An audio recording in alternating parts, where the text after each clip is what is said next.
শূন্য 2025 বিপিএল এর ধারাভাষ্যক প্যানেলে যদি ফরেন কমেন্টেটর নিয়োগ দেওয়া হয়, আমি যার কথা বলবো সে হলো জিম্বাবুয়েন ফর্মার ক্রিকেটার ফমি এমবাঙ্গুয়া। আমি তো মনে করেন যে ক্রিকেট সাইকো, সেই শৈশব থেকে বর্তমান পর্যন্ত মানে ক্রিকেট পাগল। ক্রিকেট আমার এমন নেশা হয়েছে, মনে করেন যে ক্রিকেটটাকে এতই ভালোবাসি যে আসলে আমার ক্রিকেট ছাড়া আসলে আমার আমার জীবনটা মানে চলে না। মানে ক্রিকেটের সাথে আমার জীবনটা একবারে সম্পৃক্ত।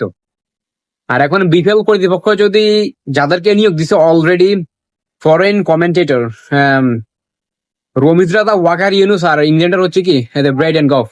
এখন তার পাশাপাশি যদি ফমি এমবাগুয়াকে যদি নিয়োগ দেওয়া হয় যদি আসন্ন 25-26 বিপিএল এর মধ্যে, আসলে আমরা যারা ক্রিকেট পাগল আছি, ক্রিকেট আমরা খেলা দেখি, ইন্টারন্যাশনাল ন্যাশনাল এন্ড ফ্র্যাঞ্চাইজিদের টুর্নামেন্ট গুলোর আয়োজন করা হয়, পিএসএল, আইপিএল যে অন্যান্য যে টুর্নামেন্ট গুলো হয়, ফমি যখন তার কমেন্ট্রিটা করে তার বয়সটা ছিল চমৎকার।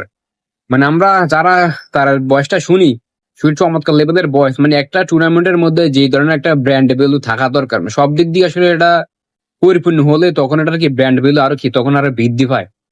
শুধু ধারাভাষ্যক প্যানেল না, অন্যান্য যে এই বিষয়গুলো আছে সব দিক দিকে কি একটা টুর্নামেন্টের ব্র্যান্ড ভ্যালু মানে আরো গড়ে ওঠে।